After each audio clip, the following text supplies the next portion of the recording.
gostava de perguntar primeiro, explicar um bocadinho quem é, o que faz, o curso. Sou arqueóloga. Ao longo do meu percurso como arqueóloga, fui várias coisas. Fui investigadora, fui professora, trabalhei num museu, e foi nesse trabalho no museu que eu de facto intensifiquei ainda mais o meu interesse e o meu gosto pela divulgação da arqueologia, porque trabalhando no museu nós estamos sempre em contacto com públicos, e durante um período eu estive bastante envolvida com os serviços educativos Uhum. e, portanto, fazia um pouco parte do meu dia a dia pensar esta questão da divulgação.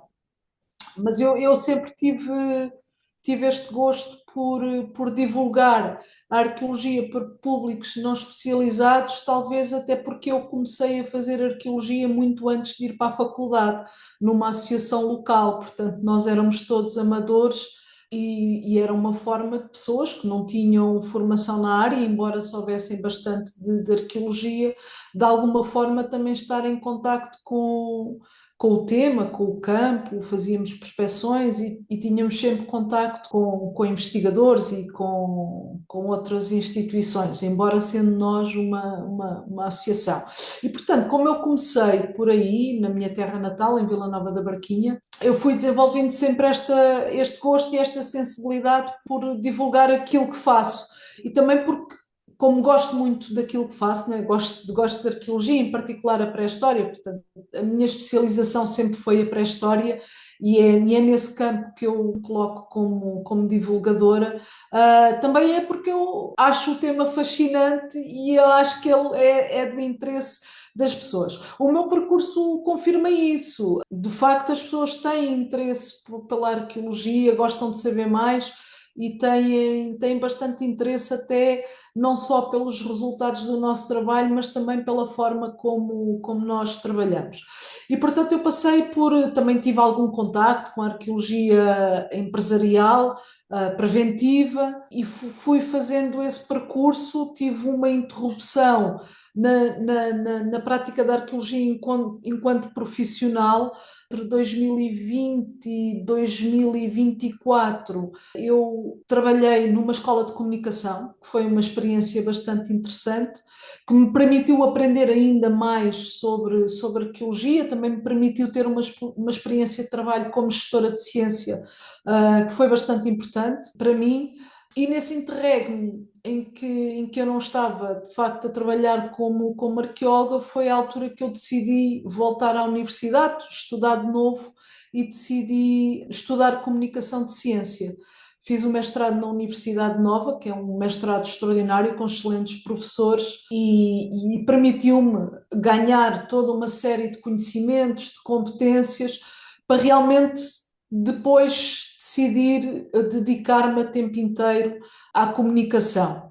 E nesse sentido, o que eu neste momento tenho em mãos foi um projeto que eu criei, que é Comunicar Arqueologia, que é no fundo um projeto que pretende disponibilizar uma série de serviços para instituições, para projetos, para organizações que sintam que possam precisar de ajuda na comunicação em arqueologia. Entretanto, também há um outro projeto que neste momento está em stand-by, porque tive outras coisas para fazer, mais prioritárias, que é o podcast. Eu lancei um podcast em 2023, creio eu, e foi um projeto muito giro, porque eu decidi fazer aquilo, até foi no âmbito de uma disciplina do mestrado em Comunicação de Ciência, e fiz o primeiro episódio em parceria com uma colega nossa, arqueóloga, que também estava a fazer o mestrado, a Bruna Galamba, e depois, entretanto, continuei sozinha com as entrevistas e fui gravando. E foi uma experiência muito interessante. O podcast é um formato que me interessa bastante,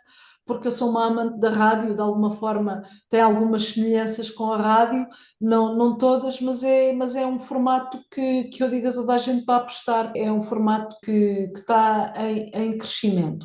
Obviamente, lançar um podcast não se tem logo grandes audiências e nós somos sempre um tema de nicho, mas às vezes não é a quantidade que importa, é o quanto são fiéis os nossos ouvintes e o quanto gostam dos nossos conteúdos. Portanto, de uma forma geral, eu diria que o meu percurso tem sido esse. Dentro da investigação, eu dediquei-me sempre à pré-história antiga. É a época que eu acho mais fascinante. Obviamente, quando eu queria comunicar a arqueologia, é pensando na arqueologia como um todo, o projeto pensa a arqueologia como um todo. Eu, como divulgadora de ciência, oriento-me mais para a pré-história, porque também é o campo que eu conheço melhor. Um divulgador de ciência, à partida, deve dominar bastante bem os temas que pretende divulgar, e os temas que domino são, sobretudo, os da pré-história antiga, paleolítico. Já que faz a divulgação e a comunicação da ciência pela internet, o público é que acha que este conteúdo é mais direcionado, se tem um público em específico ou se é abrangente a todas as idades e todos os tipos de pessoas, sejam elas instruídas na área ou não, e se as redes sociais possibilitaram fazer a comunicação de uma forma diferente dos meios tradicionais e os impactos que isso tem, tanto positivos como negativos, das redes sociais na comunicação da ciência. As redes sociais são um desafio muito grande, porque elas oferecem-nos grandes possibilidades, mas também têm contrapartidas bastante complicadas. Mas vamos por partes. Nós, quando comunicamos, nós, à partida, e tu disseste muito bem, temos que ter um público-alvo mais ou menos definido. O projeto mais estruturado que eu tenho é o podcast. E eu no podcast defini um público-alvo que seriam, por um lado, a comunidade da arqueologia. Portanto, eu sei que muitos dos meus ouvintes são arqueólogos, e também aquele segmento de pessoas que, à partida, já estão altamente motivadas para ouvir um conteúdo daqueles, ou seja, um público que já teve contacto com a arqueologia e gosta do tema e está disponível para ouvir mais. Portanto, eu não criei aquele projeto para captar um público que nunca pensou na arqueologia. Se o fizesse, ele teria que ter uma estrutura muito diferente e tinha que ter uma preparação distinta, porque no fundo o podcast são conversas com arqueólogos e arqueólogas, já há ali um certo nível de especificidade e de dificuldade que realmente exige que o público já tenha algum conhecimento, muito embora as conversas sejam muito acessíveis. Todas as pessoas com quem eu conversei são excelentes comunicadores, e em momento algum eu me lembro de alguma conversa que fosse demasiado complicada por ser demasiado técnica, ou seja, os convidados e as convidadas, todos eles tiveram uma enorme capacidade de tornar às vezes temas de investigação que são muito complexos, numa conversa bastante acessível. Portanto, essa é a minha experiência. Eu direcionei e preparei as coisas tendo em vista um público muito específico. E quando eu digo arqueólogos, portanto, um segmento do meu público são arqueólogos, eu digo também outros cientistas de áreas próximas à arqueologia que também têm interesse em ouvir e aprender sobre estes temas. Relativamente às redes sociais, eu não sei muito bem por onde é que caminham as redes sociais neste momento. Elas são muito desafiantes porque, para se ter algum efeito, algum impacto nas redes sociais, é necessário ter recursos, competências e disponibilidade de tempo que não está ao alcance de todos. E isso, ou seja, se não houver ali uma certa preparação nos conteúdos e muita consistência na regularidade da publicação, é muito difícil fazermos notar. Os conteúdos têm que ter algum cuidado gráfico, não é? Estou a pensar em redes como o Instagram, que funcionam muito com a imagem, embora possamos trabalhar só com foto, as fotos têm que ser boas, mas pronto, as animações ou os reels, tudo isso leva tempo a fazer, tem que ser pensado, e isso é bastante desafiante. Depois, por outro lado, é muito desafiante o facto de nós termos um conteúdo que resulta da investigação e, portanto, tem um certo nível de complexidade. Obviamente que nós podemos tornar todo o nosso conhecimento em arqueologia em algo muito acessível. Eu considero que há uma certa, eu não diria dificuldade, mas há um certo rigor de que nós não devemos abdicar em prol dos algoritmos das redes sociais, ou seja, a simplificação não pode ser excessiva, a mensagem, há quem o faça e o faça bem, são opções. Eu não sigo essa opção, não vejo esse caminho como tornar os conteúdos bastante emotivos e acho que também é a nossa responsabilidade trazer um bocadinho de ponderação ou de reflexão ou de racionalidade a um ambiente como o das redes sociais que está muito carregado de emoções e algumas delas até bastante tóxicas, não é que nós conhecemos todos os problemas das redes sociais.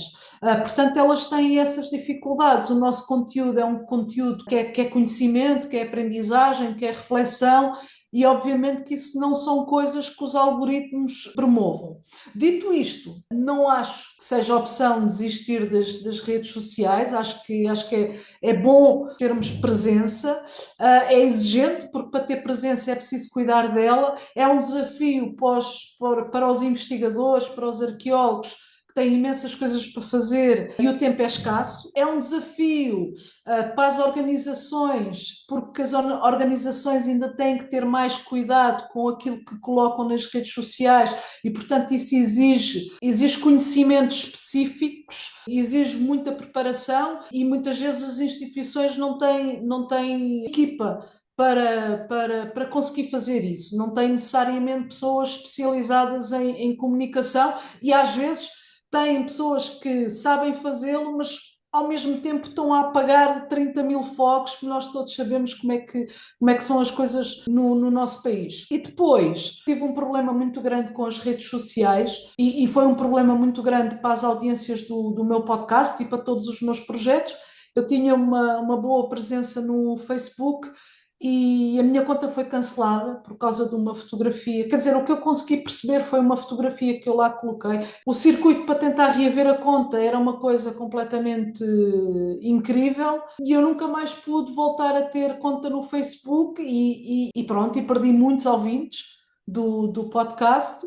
É uma plataforma que para a arqueologia em Portugal é importante e são estas, é um bocado a ditadura das plataformas, és banida, não sabes muito bem porquê e nunca mais podes regressar. Ou seja, eu ao mesmo tempo que vejo as redes sociais como uma coisa que pode trazer resultados positivos, também tenho uma visão altamente crítica. Do TikTok não posso falar porque não utilizo essa rede, portanto desconheço em absoluto, mas depois também há redes interessantes como o LinkedIn, que é uma rede que tem cada vez mais instituições de ciência e tem cada vez mais pessoas a falarem de ciência, portanto, para organizações e instituições e para profissionais, eu acho que é uma rede muito, muito interessante e também é uma rede onde eu, pelo menos da minha experiência, não encontro muitos trolls. Eu acho que faz falta nós termos alguns influencers de arqueologia, digamos assim, colegas que comuniquem bastante e que deem a cara. Estou-me a lembrar, em Espanha, há um colega que faz isso muito bem, que é o Inácio Lerma. Claro que isso, para as pessoas, isso acarreta riscos, não é? Porque há uma exposição e depois há sempre comentários que não são agradáveis e claro que as pessoas para fazerem isso têm que ter tempo e têm que ter capacidade de produção.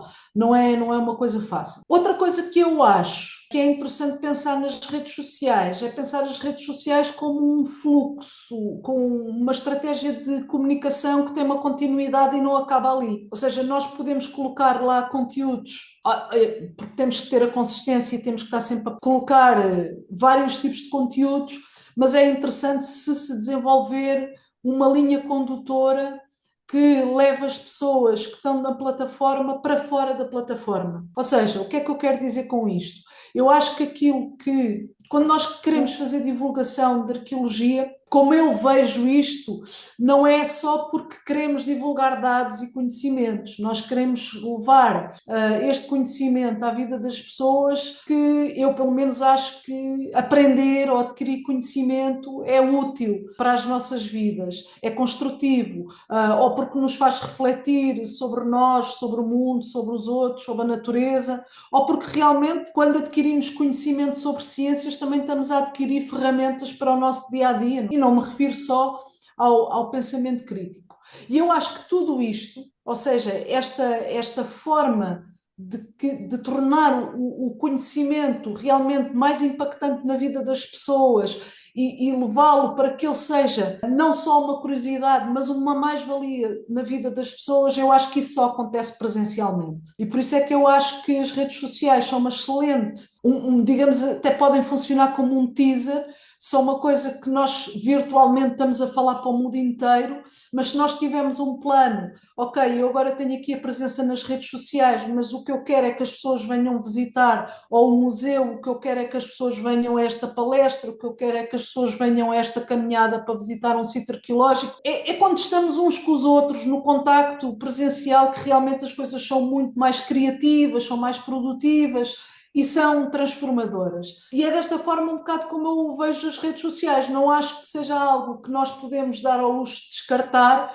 mas acho que elas devem funcionar de uma forma integrada num plano que vá dar ao encontro presencial, porque acho que isso é que é verdadeiramente importante. E sobre as redes sociais, quer dizer, agora já se diz que as redes sociais o modelo que existe já é um modelo que está a acabar, que as pessoas, sobretudo gerações mais novas, estão a sair, não publicam coisas. Portanto, isto é um mundo muito rápido. Estas transformações de comunicação digital são muito rápidas. E, por exemplo, algoritmos uma semana trabalham de uma maneira, na semana a seguir a coisa já está completamente diferente.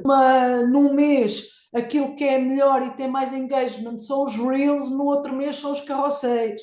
Portanto, isto é tudo, é difícil acompanhar isto. Nessa vertente ainda, acha que em Portugal a comunicação científica tem o mesmo peso que no exterior, onde temos figuras que usam da arqueologia para proveito próprio e não para comunicação científica em si, como o Graham Hancock, o Kent Hovind e etc. Acha que em Portugal tem esse mesmo peso ou não serve tanto para combater, mas para comunicar? Olha, eu acho que a comunicação de ciência e arqueologia em Portugal tem muita margem para progredir. Eu acho que há organizações, há pessoas, há projetos que fazem uma excelente comunicação, fazem um trabalho fantástico. O desejável seria que houvesse cada vez mais. Se nós formos olhar para outras áreas científicas, e eu tive mais contacto com isso porque, como fiz o mestrado em comunicação de ciência, acabei por estar ali naqueles ambientes que eram ambientes que eu desconhecia. Eu não sabia o que era um comunicador de ciência, não fazia ideia. Ou seja, eu depois, quando comecei a estudar comunicação de ciência, percebi que eu, durante o meu percurso, também tinha sido comunicadora de ciência, com todas as coisas que fui fazendo ao longo da vida com os mais diversos públicos. Mas não tinha uma noção tão estruturada disso. Noutras áreas científicas, a coisa está um bocadinho mais avançada. Há mais comunicadores de ciência a trabalharem, há mais anos de experiência em fazer a comunicação de uma forma mais especializada e mais profissionalizada, digamos assim. Agora, isto não quer dizer que esteja tudo por fazer na comunicação da arqueologia em Portugal, muito pelo contrário. Eu acho é que nós temos a nosso favor um público que gosta de nós, temos uma audiência que, se nós apresentarmos conteúdos, eles vão ver esses conteúdos. E, portanto, o desejável seria que houvesse cada vez mais projetos a comunicar. Claro que eu também percebo que isto tem custos e nós temos sempre orçamentos muito limitados e a profissionalização da comunicação tem custos. E, portanto, isso torna as coisas um pouco mais complicadas. Relativamente a essas pessoas que tu falaste, por acaso é um tema que me interessa bastante e até o vamos discutir agora no próximo TAG Ibérico, numa sessão em que vamos falar de comunicação digital e da questão da pseudo-arqueologia. é uma coisa que me tem interessado como tema, e há alguma coisa em Portugal. Há nas redes sociais, há coisas que não são feitas com rigor. Obviamente, eu pelo menos não conheço ninguém com o perfil do Graham Hancock, nem em Portugal, nem em Espanha.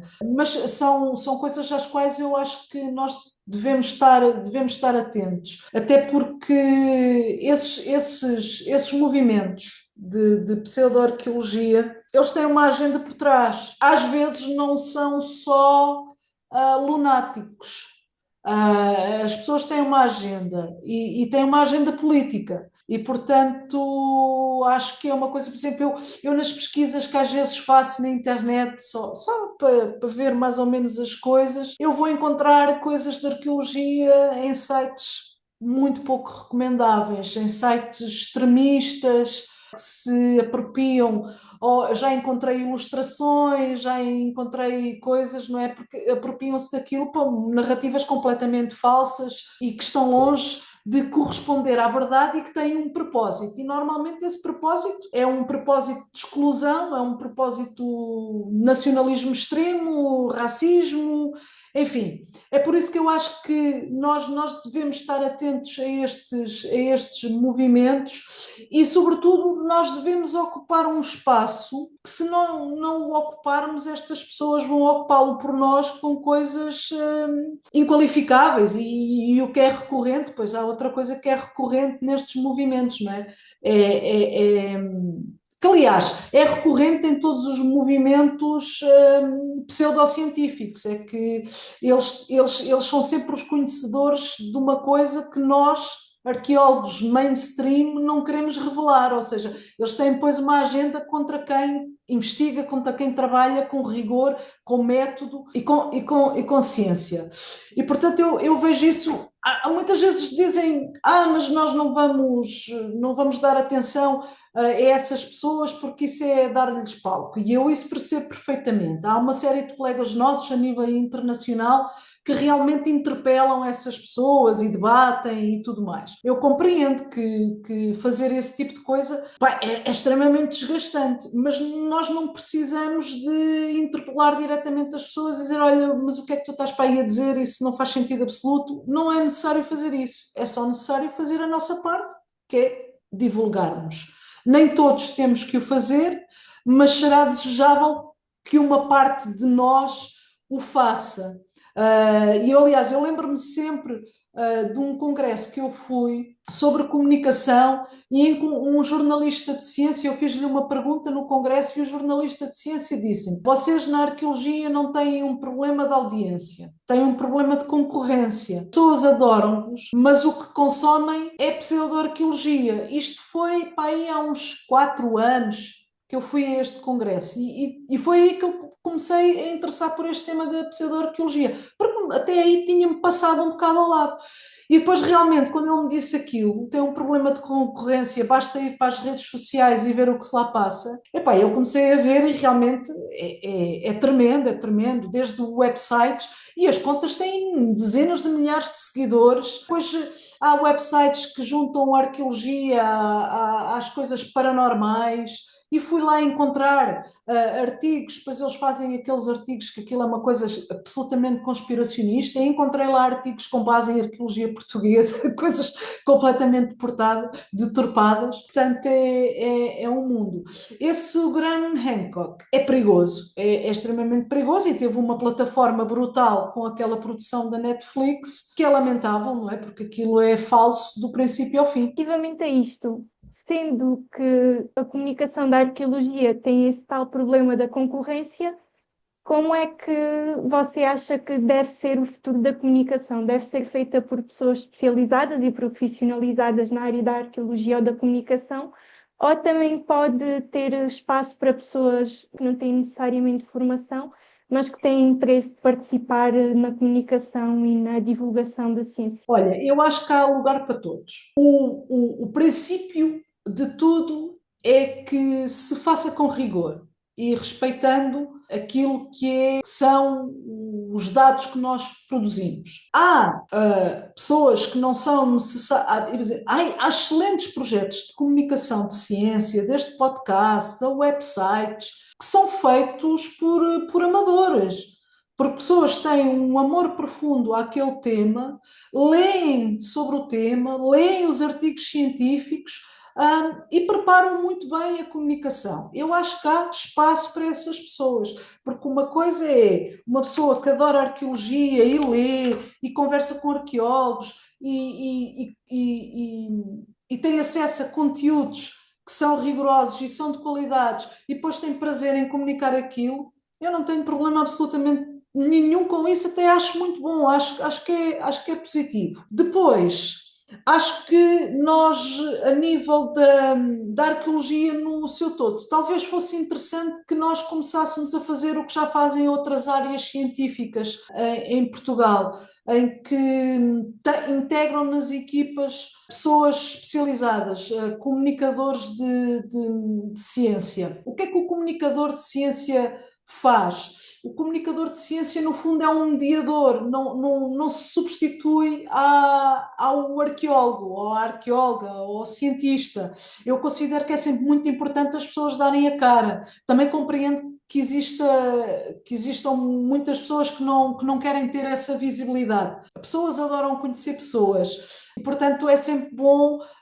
Imagina, há uma descoberta ou há um novo resultado científico, é ótimo que o arqueólogo ou a arqueóloga fale sobre isso. Portanto, que dê a cara. O que é que o comunicador de ciência faz? Ajuda na preparação, ajuda no contacto com os mídias, ajuda nas redes sociais, ajuda nos comunicados de imprensa, ou seja, vai fazendo ali todo um trabalho que obviamente não retira o lugar dos cientistas, mas ajuda e, sobretudo, liberta tempo, porque, e eu estou a falar agora mais no mundo da investigação, os investigadores têm que investigar e alguns ainda têm que dar aulas e têm imensas coisas para fazer. Existindo uma equipa com um comunicador de ciência, o comunicador de ciência nos bastidores consegue fazer muito trabalho e ajudar em muita coisa, que liberta, obviamente, porque nós não podemos pedir a um investigador que dá aulas, orienta teses, faz escavações, escreve artigos científicos, que ainda consiga ter tempo para ter uma presença. Algumas pessoas conseguem,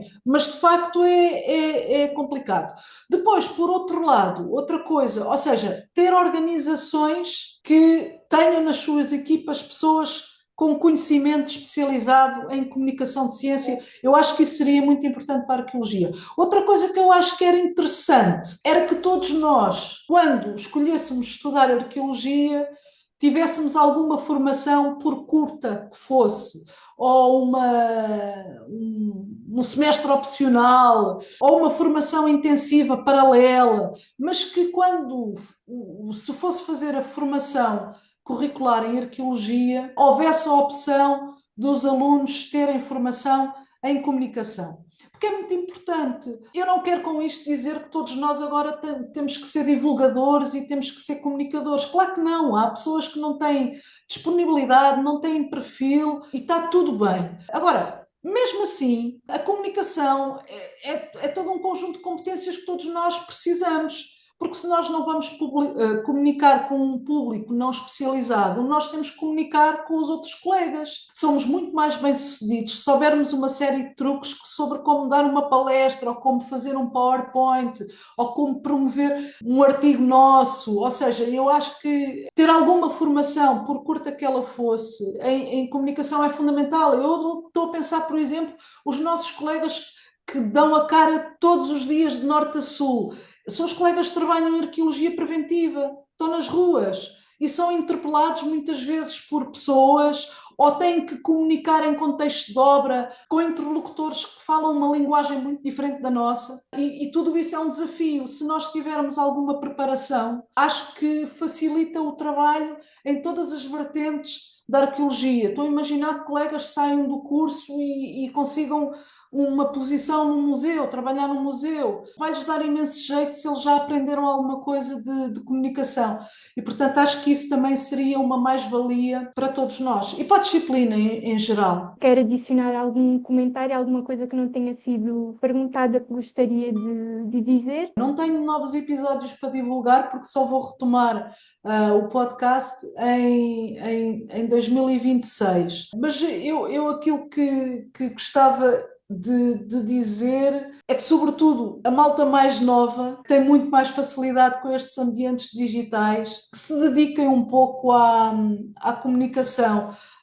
Mesmo eu há bocado falei nos amadores, mas esqueci-me de dizer que também há excelentes exemplos de comunicação rigorosa, espetacular, feita por alunos universitários no primeiro, no segundo ano. E, portanto, eu gosto sempre de encorajar as pessoas a atreverem-se a fazer, a comunicarem mais e a divulgarem mais a arqueologia. Muito obrigada por ter participado nesta entrevista. Nada, obrigada eu pela oportunidade.